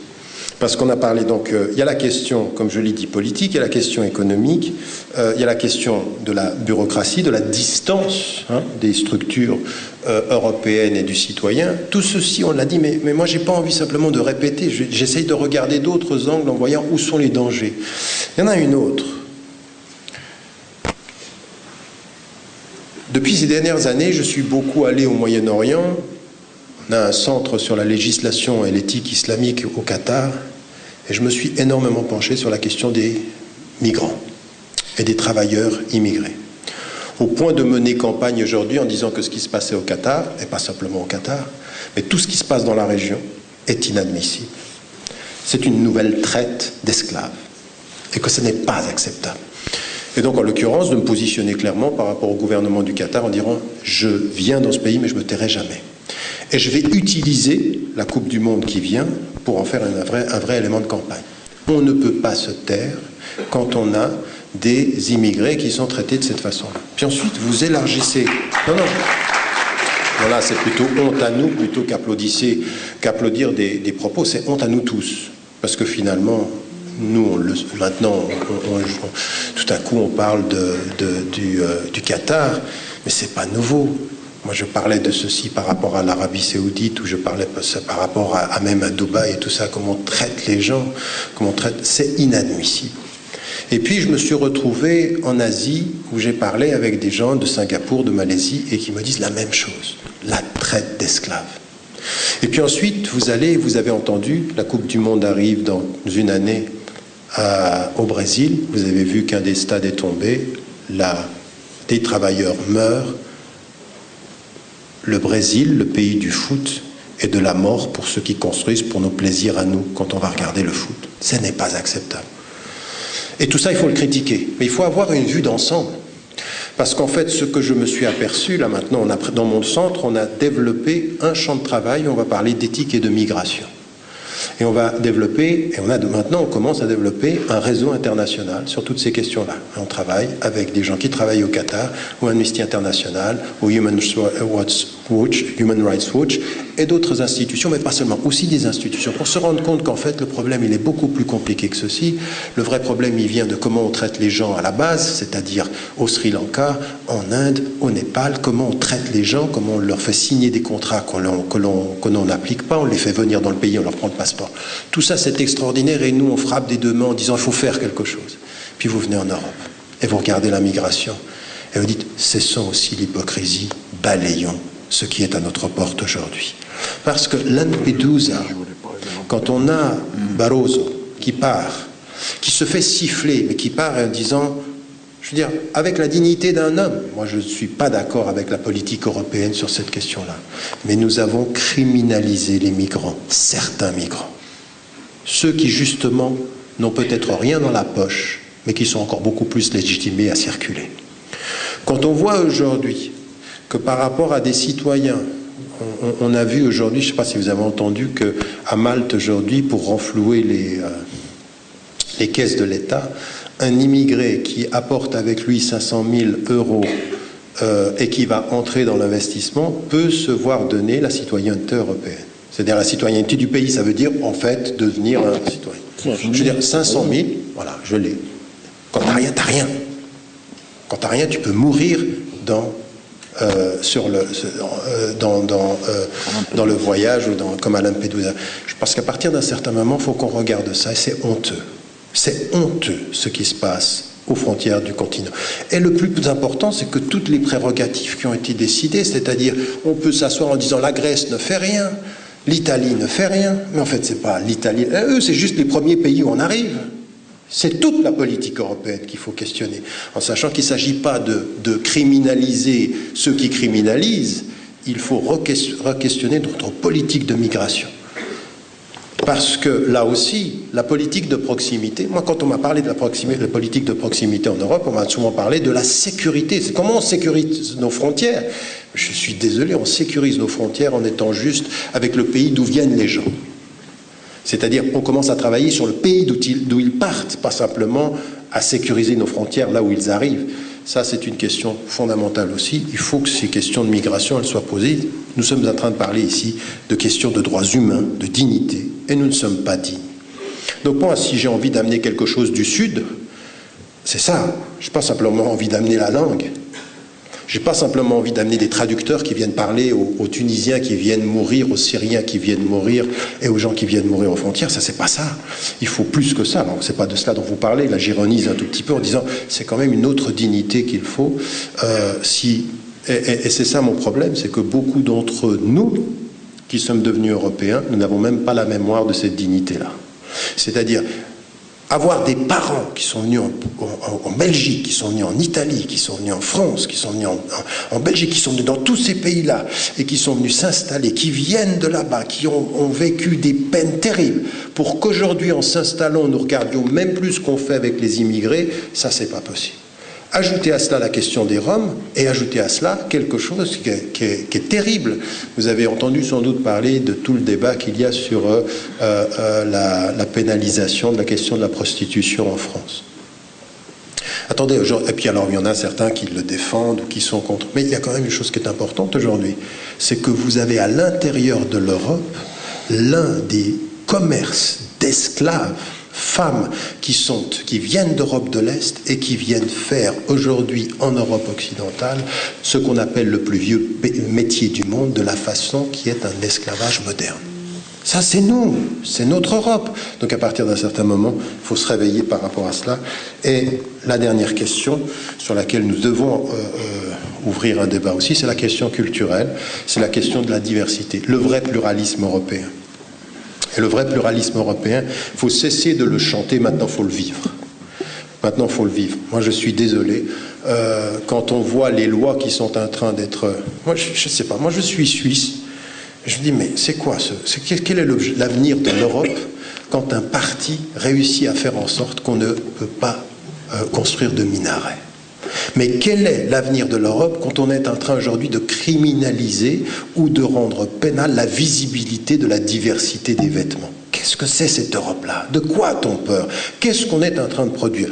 Là, il y a une vraie question culturelle. C'est une espèce d'Europe qui ne se regarde plus en face. C'est une Europe de l'idéal de la classe moyenne blanche et non pas de l'Europe de la réalité, de la diversité des couleurs et des origines et des mémoires. Ça aussi, il faut qu'on en parle parce qu'aujourd'hui, on est en train d'utiliser la loi pour faire ce que, en sympathie, il a été fait avec moi. Tu es de l'Europe, mais pas complètement. Et il y a une catégorie de citoyens aujourd'hui qui sont européens, mais pas complètement. Et c'est là où ce que vous avez dit est très important. Il faut une volonté pour être là où certains n'ont pas envie de nous voir. C'est-à-dire dans des lieux où on discute les questions fondamentales, des lieux de pouvoir, des lieux d'exécution, des lieux de décision, des lieux de concertation, non pas pour prendre le pouvoir, mais pour le partager. Non pas pour le partager pour soi, mais pour le partager pour tous. Puis si on peut le... Il y en a qui pensent que si on peut le prendre, on le prend. Tant que c'est... Et après, il faut les rendre. Pour le rendre, voilà. C'est pas bon, merci, c'était les 5 points que je voulais mettre en évidence.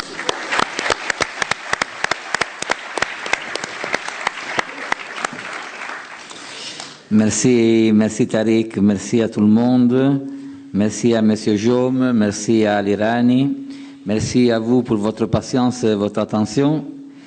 Et j'espère qu'on va sortir de cette salle après ce débat-là avec des idées un peu plus claires et avec une détermination dans notre cœur et dans notre tête de faire ce que c'est possible de faire. On ne sera jamais interrogé de ce qu'on ne peut pas faire, mais pour ce qu'on pouvait faire, on n'a pas fait, on sera interrogé et sera un très dur interrogatoire. Jazakallahu khair. Salam alaikum. C'est pas prévu? C'est prévu question? Ah, il y a la question, pardon. Non, parce que on était déjà démocratique. Non, on était déjà on est en retard sur le programme. Alors, j'avais peur du Suisse, alors la ponctualité suisse. Alors j'ai tout fermé vite. Tafadalou, je vous en prie.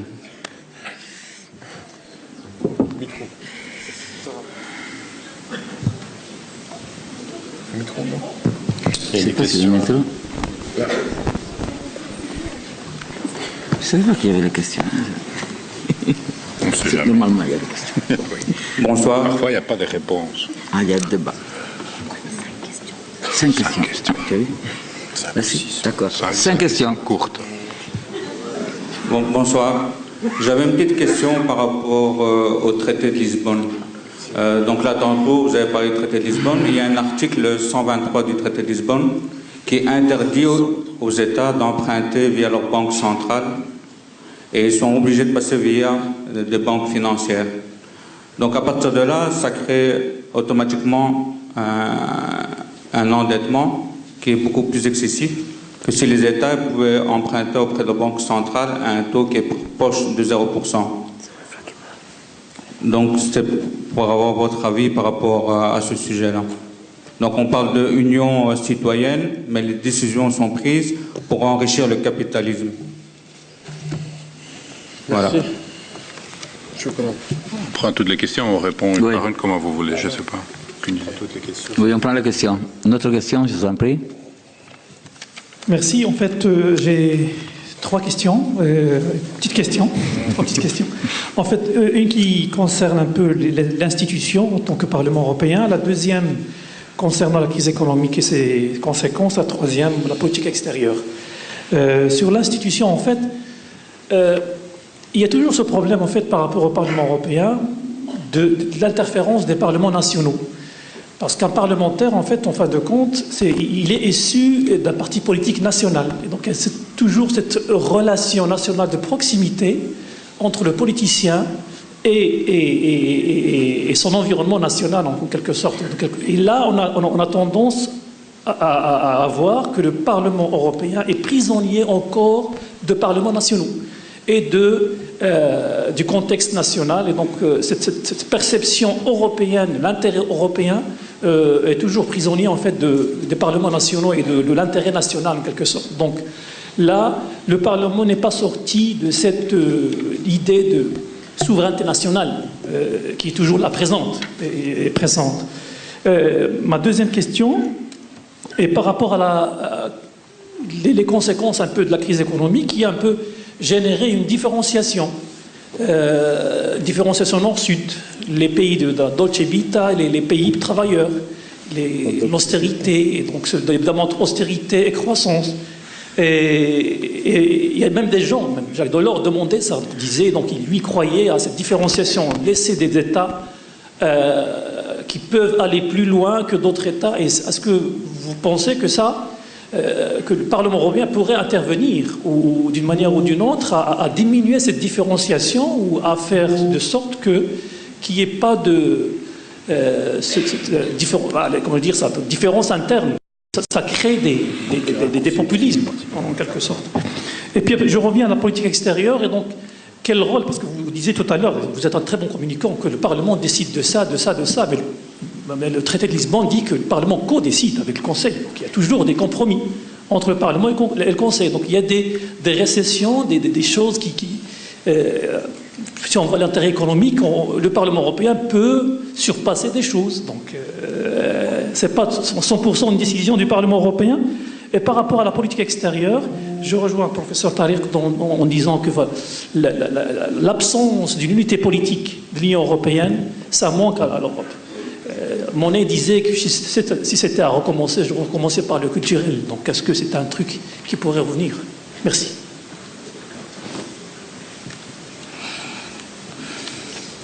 Merci. Ma question est très simple en fait. Comment cela se fait-il qu'à chaque... Du tout. Ah, pardon. Oui. Comment se fait-il qu'à chaque élection européenne, la participation a baissé? Donc, quand on voit les statistiques, à chaque élection européenne, la participation a baissé de quelques pourcents et c'est vraiment une baisse tendancielle. Et comment expliquer ça avec le paradoxe qu'on voit à l'inverse, quand vous avez expliqué que les pouvoirs ont été étendus? Est-ce qu'il n'y a pas de visibilité ou est-ce que ces pouvoirs ne sont pas si étendus qu'on le pense ou... Merci. Si. Vas-y, là-bas au fond.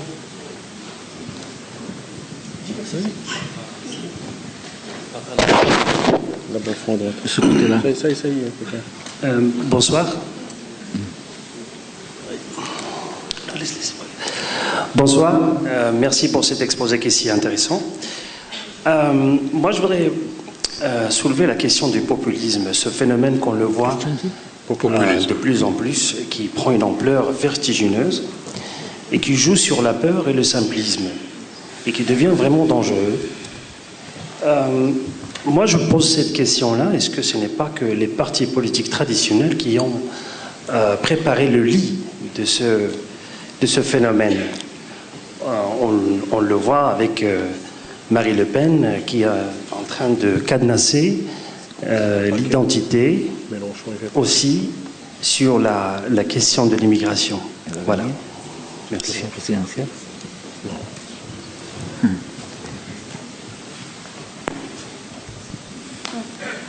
Bonsoir. Moi j'ai une question par rapport à l'unité culturelle. Vous avez parlé de l'unité culturelle. Est-ce que cette idée de laïcité n'est-elle pas un peu dangereuse? C'est ça en fait l'unité culturelle, c'est cette idée de laïcité. C'est-à-dire, est-ce que au final, c'est pas vraiment de la tolérance qu'on prône et que c'est vraiment le fait de effacer ce qui distingue l'autre pour mieux le tolérer. Et donc ça, je trouve que c'est une chose dangereuse parce qu'au final, on veut standardiser l'économie par l'euro, on standardise aussi l'humain et qu'on ne valorise pas ce qui le distingue lui-même. Merci.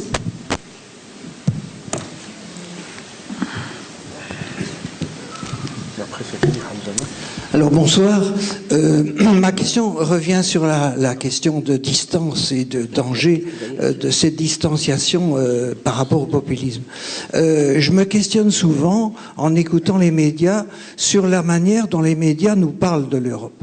Je veux dire qu'on nous parle souvent de la machine, des tuyaux, des trucs qu'on répare, de trics, de tracts, de machin, mais les grandes idées auxquelles vous avez fait allusion, monsieur, je n'ai malheureusement pas retenu votre nom,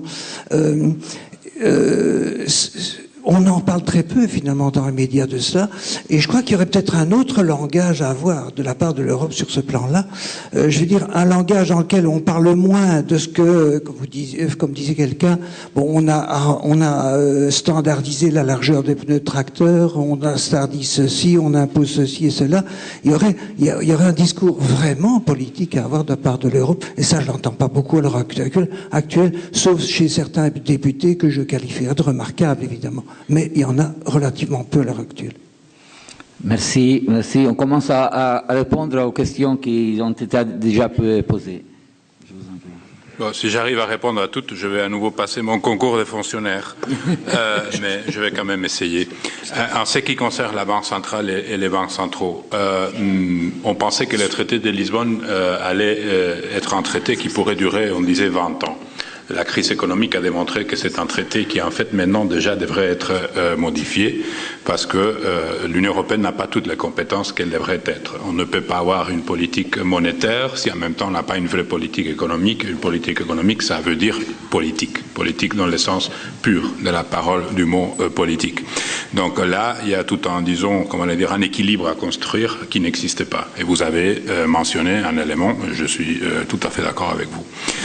Les parlements nationaux et les parlements européens, c'est pas nécessairement vrai que les députés européens se sentent surtout ou uniquement députés nationaux. Évidemment, ils représentent les gens qui les ont votés. Les circonscriptions sont nationales ou régionales et donc ils se sentent plus proches des gens qui les ont votés que des gens qui habitent dans d'autres pays. C'est normal, ça, c'est aussi dans notre vie quotidienne. Mais si vous regardez par exemple, les députés quand ils arrivent au Parlement européen, ils doivent choisir un groupe politique, pas en fonction de la nationalité, mais en fonction de l'idéologie. Je suis socialiste, je suis démocrate chrétien, je suis vert, je suis libéral, donc je vais aller travailler avec les autres libéraux, verts, socialistes des différents pays. Quand vous regardez les niveaux de discipline interne de ces groupes, de ces familles politiques européennes, quand ils votent en plénière, c'est énorme, c'est 85, presque 90%, ce qui veut dire qu'ils arrivent à se mettre d'accord indépendamment de la nationalité ou de la procédance nationale. Ce qui veut dire que quelque part, ils construisent, en dessus de cette procédance nationale, ils construisent quand même une cohérence européenne, qui est beaucoup plus difficile dans les autres institutions, surtout au Conseil. Les conseils, ce sont les ministres de chaque pays. Il prend l'avion, il décide à Bruxelles, il reprend l'avion et il dort à la maison. Un député européen, c'est quelqu'un qui, quand même, pendant 5 ans, doit vraiment partager les décisions politiques avec des gens qui ont en commun avec lui ou avec elle, pas la nationalité, mais quand même, oui, l'idéologie et donc les projets. Et ça c'est quelque chose qui se construit. Et c'est très intéressant de voir les députés quand ils arrivent au début de la législature et comment eux-mêmes ils ont un peu évolué par rapport à la façon dans laquelle ils se regardent face, disons, aux questions européennes, 5 ans plus tard, quand ils se sont habitués à ce phénomène, disons, multiculturel, même d'un point de vue politique. C'est vrai que la crise économique a fracturé beaucoup de choses. Et une de ces choses, c'est la cohésion entre le Nord et le Sud. Mais si vous regardez un peu, pas seulement les textes que le Parlement adopte, c'est-à-dire pas seulement les résolutions, mais les décisions budgétaires que le Parlement prend, quelle est l'institution qui essaye quand même de faire jouer la solidarité? Quelle est l'institution qui encore, aujourd'hui à Bruxelles, essaye quand même qu'il y ait toujours au moins un tiers de l'argent du budget communautaire qui soit de l'argent qui va être redistribué en fonction de la richesse, de la politique de cohésion régionale, de la politique sociale? C'est cette institution. Mais je reviens toujours à la même chose. L'institution, elle va décider en fonction des majorités qui sont dedans. Et les majorités, elles vont être là, ils vont l'être ou pas être en fonction de ce que les gens vont voter. Le Parlement européen, maintenant, est un Parlement, je dirais, en majorité plutôt centre-droit. Il y a 10 ans, c'était plutôt un Parlement centre-gauche. Est-ce que quelqu'un a décrété ça? Non. Ce sont les citoyens qui ont décidé et qui de jouer leurs cartes de cette façon. 2014, on redistribue ces cartes. On va voir qu'est-ce que ça donne. Sur la politique, oui, codécision et décision, deux choses. En effet, sur la plupart des matières, les parlements et les conseils doivent décider ensemble. C'est un peu comme la Chambre et le Sénat. Si vous n'avez pas les deux chambres qui décident ou qui se mettent d'accord, il n'y a pas de loi qui est adoptée. Les parlements représentent les peuples, les citoyens, tandis que ce qu'on appelle les conseils, en fait, c'est un Sénat territorial, c'est-à-dire qu'ils représentent les États, les territoires, et les deux doivent se mettre d'accord. Mais en politique extérieure, une partie énorme de la politique extérieure, ce sont les accords d'association, les accords commerciaux, etc. Et là, les derniers mots, là, le Parlement. C'est-à-dire, une fois on a fini les négociations, une fois les conseils à accepter les résultats des négociations, ça arrive au Parlement, et le Parlement, à la fin, c'est lui qui donne le feu vert ou qui ne donne pas le feu vert. Et donc, il y a toujours une décision définitive qui est celle du Parlement européen. J'essaie d'aller vite. Il y a beaucoup de cas qui montrent, par exemple, que quand on veut sortir les cartons rouges, on les sort. Vous connaissez tous probablement SWIFT. SWIFT, c'est une société belge. Dans vos cartes bancaires, dans vos comptes bancaires, vous avez un numéro SWIFT. Qu'est-ce qu'il fait, ce numéro? Ce numéro, il est là parce que ça permet de tracer toutes vos transactions financières. C'est-à-dire qu'à certains moments, l'État, s'il veut savoir ce que vous avez fait avec votre argent, il va le savoir grâce à votre numéro SWIFT. Bon, l'Union européenne, les conseils, la Commission ont négocié avec les États-Unis un traité qui permettait que ces données soient exploitées, utilisées par le gouvernement des États-Unis. Pourquoi? Parce que, évidemment, via les transactions financières, on peut aussi traquer des réseaux terroristes. D'accord? On sait qu'à travers l'argent, on peut savoir aussi un peu qu'est-ce qui se passe de ce point de vue. Le Parlement européen n'a pas voulu adopter ces traités, et donc le traité n'a pas pu entrer en vigueur que une année plus tard, quand le Parlement a obtenu plus de garanties pour les droits, pour la privacité, pour l'intimité des personnes. Donc, même face à la grande puissance des États-Unis, etc., quand le Parlement européen a décidé, ou la majorité, parce que c'était une majorité, d'ailleurs une courte majorité, a décidé de dire non, il a dit non. Sur la participation, et j'espère que mes collègues vont aussi contribuer à cette partie des réponses. C'est vrai que la participation est descendue après 79. Pourquoi? Il y a beaucoup de raisons. Et dans chaque pays, la raison est différente. Il n'y a pas une même raison. Comme M. Ramadan a dit, on en discutait tout à l'heure, si vous regardez un peu les taux de participation dans les pays de l'Europe de l'Ouest, ça fait 15 ans qu'elle est plus ou moins les mêmes.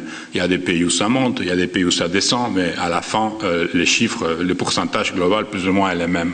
Depuis 2004, quand on a élargi l'Union européenne aux pays de l'Est, ça a continué à descendre à cause d'une participation très faible, mais qui est une participation qui n'est pas nécessairement liée uniquement aux élections européennes. Si vous regardez un peu, disons, les traditions de participation de ces pays dans les autres élections nationales, régionales, présidentielles, etc., c'est toujours aussi plus bas que si vous comparez avec l'Europe occidentale. Mais je pense que là aussi, il y a une question symbolique. Au début, les gens votaient aux élections européennes parce que l'Europe était une nouveauté et parce qu'on voulait voter pour l'Europe.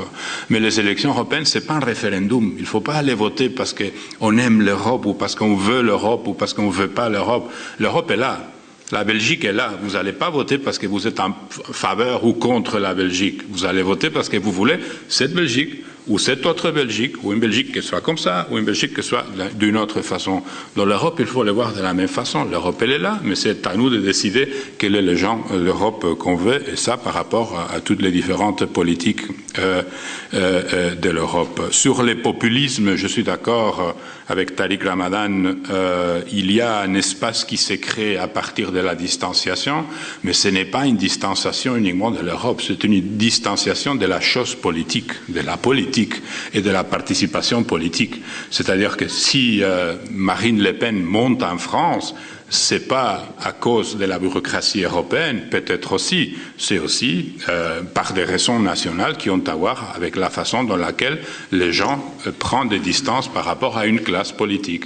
Et c'est pour cela qu'il y a des pays où ça monte et il y a des pays où ça ne monte pas. Dans mon pays, l'Espagne, l'extrême droite ne monte pas. Et on ne peut pas dire que l'Espagne a été épargnée de la crise. Donc, je vais dire qu'en effet, il y a toujours un élément européen, mais il y a aussi des éléments nationaux auxquels il ne faut pas échapper.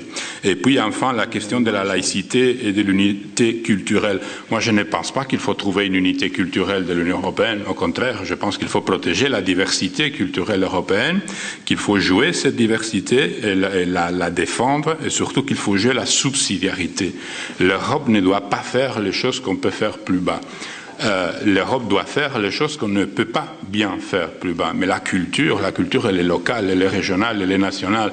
Il y a toujours un élément, disons, fédérateur de la culture européenne. C'est surtout par rapport aux valeurs, c'est surtout par rapport aux droits, et d'ailleurs pas seulement européens, universels, mais après, la culture, c'est presque dans chaque famille. Merci.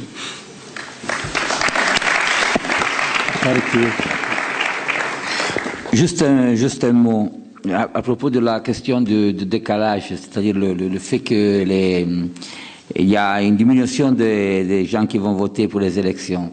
La perception que, je ne sais pas ailleurs en Europe, mais en Italie, on a de l'Europe, c'est qu'on connaît très bien ce que de mal fait l'Europe et on ne connaît pas bien ce que de bien fait l'Europe. C'est-à-dire qu'il y a un déficit de communication de la part de l'Europe. Et je parle au porte-parole, alors c'est juste la personne à laquelle je veux parler. C'est-à-dire que... je dois vous répondre. Oui, je suis assez sceptique, scettico, comment se dit sceptique. C'est-à-dire je ne suis pas contre, mais j'ai beaucoup de réserves sur ce que c'est l'Europe aujourd'hui au point de vue et l'attitude qu'il a eue face à la crise financière et le fait que l'eurobureaucratie a été otage des pouvoirs forts des banquiers, etc. Alors, bon, ça on le connaît bien, on le vit tous les jours sur notre peau, et c'est même pour ça que beaucoup d'Européennes ils considèrent l'Europe comme quelque chose d'étrange et de très loin d'eux, et ils vont pas voter. Alors, peut-être, je suis sûr que l'Europe fait aussi des bonnes choses, il faut qu'elle la communique un peu mieux. Deux choses. D'abord, c'est qui l'Europe? Je veux dire, l'Europe, elle n'existait pas en tant que l'Europe. L'Europe, c'est chaque citoyen, c'est chaque parti politique, c'est chaque parlement dans chaque pays. Je veux dire que on peut critiquer l'Europe, mais après, il faut préciser. Et puis, il faut intervenir, il faut décider. Si on n'aime pas ça, alors on veut une autre chose. Je veux dire, je reviens toujours à la même chose. On peut bien sûr être contre la construction européenne, mais on peut aussi être en faveur de l'Europe, mais pas nécessairement en faveur de cette Europe. Et ça, c'est tout à fait juste, et ça, c'est tout à fait légitime.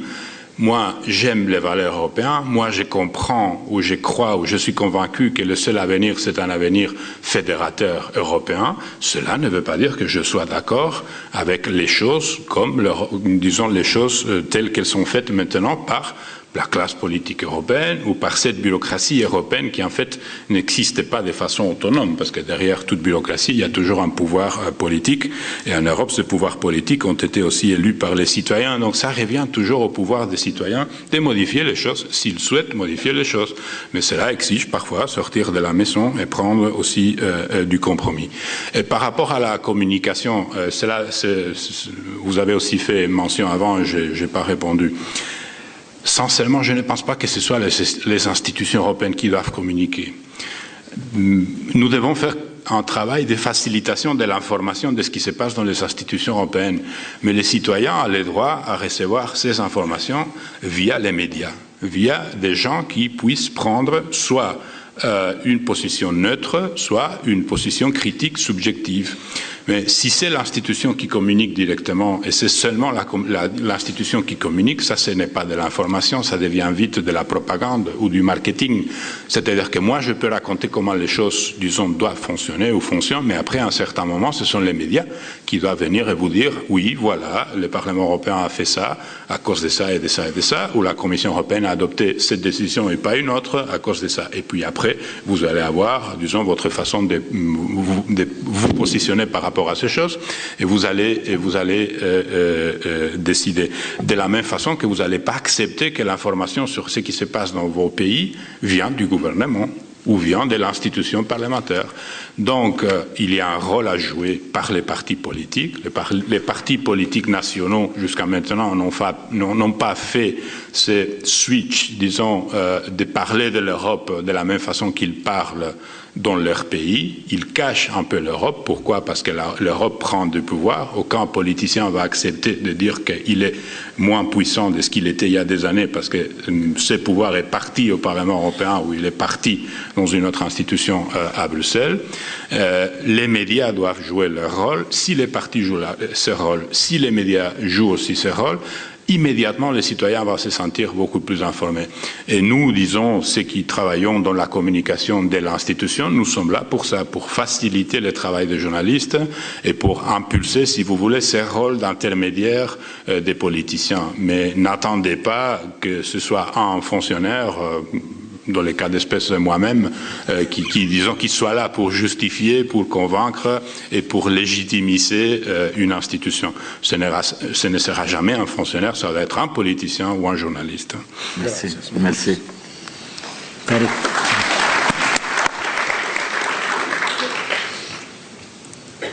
Bien, moi, il y avait deux questions, je pense, qui étaient plus spécifiquement adressées. Il y en avait beaucoup qui étaient par rapport à vous. Il y avait la première question sur le populisme et les partis traditionnels. Alors, ça tombe bien parce que dans votre réponse, il y a deux choses. Dans votre remarque, en fait, c'est pas vraiment une réponse. Il y a une première remarque qui est légitime, je pense que vous avez raison, c'est qu'on ne peut pas faire porter la responsabilité de la montée des populismes dans les pays, au niveau national, à la seule réalité de la bureaucratie européenne. Mais c'est quand même un facteur, c'est-à-dire que ça n'est pas toute l'explication, mais c'est une partie de l'explication, c'est-à-dire que la distance permet ceci. Maintenant, vous mettez en évidence le fait que, par exemple, en Espagne, il n'y a pas de montée de mouvements populistes. Oui et non. Pour une raison. Je pense que ce à quoi nous assistons aujourd'hui, et ça fait référence à une des questions sur les partis traditionnels qui auraient une responsabilité, je ne sais pas, quelqu'un avait posé cette question, la responsabilité des partis traditionnels dans la montée des populismes. Et je pense que, pour avoir été souvent en Espagne, pour avoir beaucoup participé au débat ces dernières années, et auparavant, la position du PPP, c'est-à-dire les thèses qui sont portées par ce parti de droite, pour moi, sont des thèses qui sont, pour beaucoup, des thèses qui ont intégré aux propos de la politique traditionnelle des thèses véritablement populistes, c'est-à-dire la question sur la migration, sur l'étranger, sur la culture. Moi, j'ai eu débattu à plusieurs reprises, et une fois en particulier, c'était tout à fait épique avec l'ancien Premier ministre Aznar, qui était en train de m'expliquer qu'il n'y avait qu'une seule civilisation dans le monde, la civilisation des civilisés. Pas mal. Et donc, je devais comprendre, que tu n'étais pas civilisé. En me regardant droit,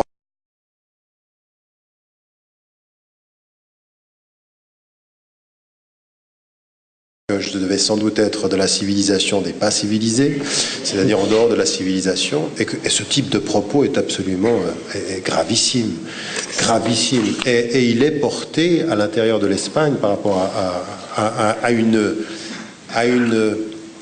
normalisation de propos qui hier étaient tenus par des populistes ou parfois par des partis d'extrême droite qui sont entrés dans le débat traditionnel. Aujourd'hui en France par exemple, mais même ici dans ce pays, ici en Belgique, vous avez des propos qui sont tenus par des partis traditionnels, vous vous demandez qui parle. Je veux dire, ceux qui sont à gauche parlent comme à droite, et ceux qui sont à droite parlent comme à droite de la droite, et on est dans une espèce d'acceptation du propos populiste, de l'émotivité, de la politique émotionnelle. Donc oui, moi je pense que les partis traditionnels ont une grande responsabilité, et là je suis d'accord avec vous, pas au niveau européen, au niveau national. Il y a beaucoup de peur, beaucoup de crainte, il y a beaucoup je veux dire, les chiffres le montrent, c'est-à-dire que l'homme qui parle le plus à droite de la gauche, avec des propos qui sont de rejet de l'immigration, de perception des Roms, de la question de l'islam, comme l'est le ministre de l'Intérieur aujourd'hui en France, c'est la première personnalité du gouvernement de gauche. C'est aussi simple que ça. Je veux dire, il faut regarder les choses en face. On est vraiment en face d'une crise. Là, et là, vous avez raison. Je suis complètement d'accord. C'est une crise de la question politique, du fait politique aujourd'hui en Europe. Et alors, on peut s'asseoir et puis se dire c'est vrai, c'est un scandale, et puis devenir les observateurs ou devenir les acteurs d'un changement. C'est-à-dire, à partir d'un certain moment, beaucoup étaient assis et disaient, vous savez, beaucoup ont acheté le livre de Stéphane Hessel, Indignez-vous. Indignez-vous, c'est bien émotionnellement. C'est insuffisant intellectuellement. Lui, ce qu'il mettait en évidence, c'est descendez. Et il y a des gens qui sont descendus dans la rue. Mais à partir d'un certain moment, on ne descend pas dans la rue pour dire non. On se lève de sa chaise pour dire pourquoi. Qu'est-ce qu'on veut? Qu'est-ce qu'on veut faire? Une Europe des sujets, une Europe des consciences. Et là, à partir d'un certain moment, je pense que si les partis aujourd'hui réussissent, avec parfois la complicité indirecte des médias. Parce que les médias, ils recherchent le nombre. Et le nombre, c'est la controverse. Et la controverse, c'est parfois le propos le plus je veux dire, vous avez le président français qui se déplace dans une région, le ministre de l'Intérieur joue sur une phrase, une formule controversée, il a les médias avec lui.